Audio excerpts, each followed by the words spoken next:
سلام دوستان، امروز اومدیم فرق بین اینو بهتون بگم.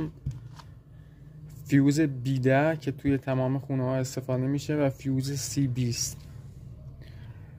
فیوز B10 رو باید فقط برای روشنایی استفاده کنیم.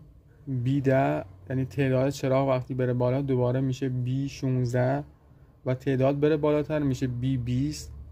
فقط مخصوص روشنایی هستن.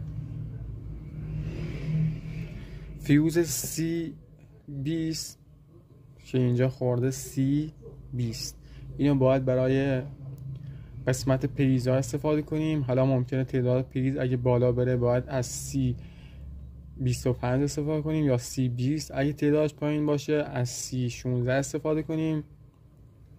به این شکل.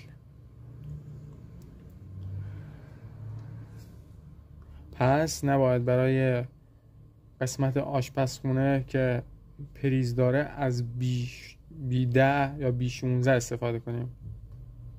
باید از تیپ C استفاده کنیم برای قسمت آشپزخونه پریزا. حالا ممکنه هر جایی پریزهای دیگه هم داشته باشیم، بالفرض توی سالن. پس توی سالن هم پریز داریم از C باید استفاده کنیم نه B. اینا فقط مخصوص روشنایی هستن. با تشکر، خدا نگهدار.